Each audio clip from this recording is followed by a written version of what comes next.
एक नई सुबह देश की राजनीति में नरेंद्र भाई मोदी जी ने संकल्प किया था कि ये भवन इतिहास का साक्षी रहेगा। कौन जानता था कि 72 घंटों में ही इतिहास का सबसे सुनहरा पन्ना महिला नेतृत्व की दृष्टि से स्वयं राष्ट्र सेवक नरेंद्र मोदी लिखेंगे। हम बार बार कहते थे मोदी है तो मुमकिन है, आज पुनः उन्होंने ये साबित कर दिया। आधी रात बीत चुकी है और एक भी महिला के चेहरे पे सांसद जय थकान नहीं है।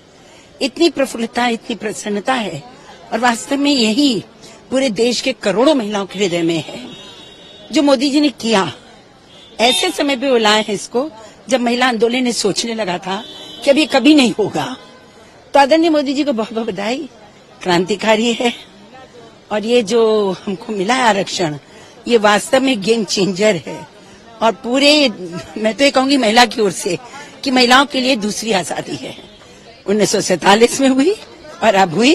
हम सभी के लिए इतना उत्सव जैसा दिन है, एक सपने जैसा लग रहा है। इतने लंबे दशकों से ये मांग थी कि महिलाओं को भी पूरा प्रतिनिधित्व, उनका अधिकार मिले। हम लोग हमेशा कहते हैं कि वे आधी आबादी हैं, लेकिन संसद में क्यों ना उनके प्रतिनिधित्व का भी एक जरिया बने, एक रास्ता बने। और हर राजनीतिक दल इसके बारे में न जाने कब से इतनी चर्चा करता था, लेकिन अब की बार मोदी सरकार ने जिस प्रकार से ये पहल की है, जिस प्रकार से एक दृढ़ इच्छा शक्ति दिखलाई है कि वो स्त्रियों को समानता का वाकई अधिकार देना चाहते हैं, और जिस तरह से सभी विपक्षी दलों ने भी इस मामले में एक साथ आकर के स्त्रियों का साथ दिया है, मुझे लगता है ये भारत के स्वस्थ लोकतंत्र का भी परिचायक है। और विश्व में मुझे लगता है ये एक बहुत बड़ा संदेश जाएगा कि भारत एक ऐसा लोकतंत्र है जहां पर हमारे यहाँ पर वास्तव में एक आदर्श समानता, बराबरी के नाते स्त्रियों कोई वंचित न रह जाए उस अधिकार के लिए। तो ये बहुत बहुत सुंदर दिन है।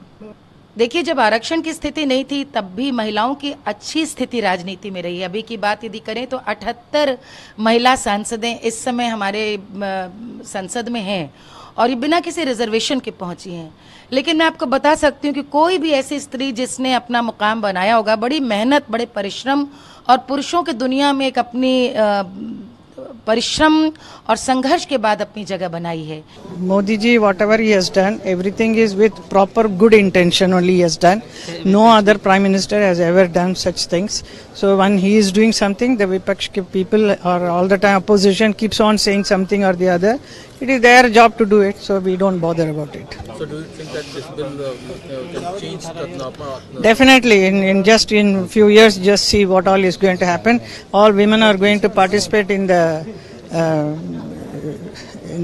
whole country's development. All are going to be part of it. So that is a great thing which is happening.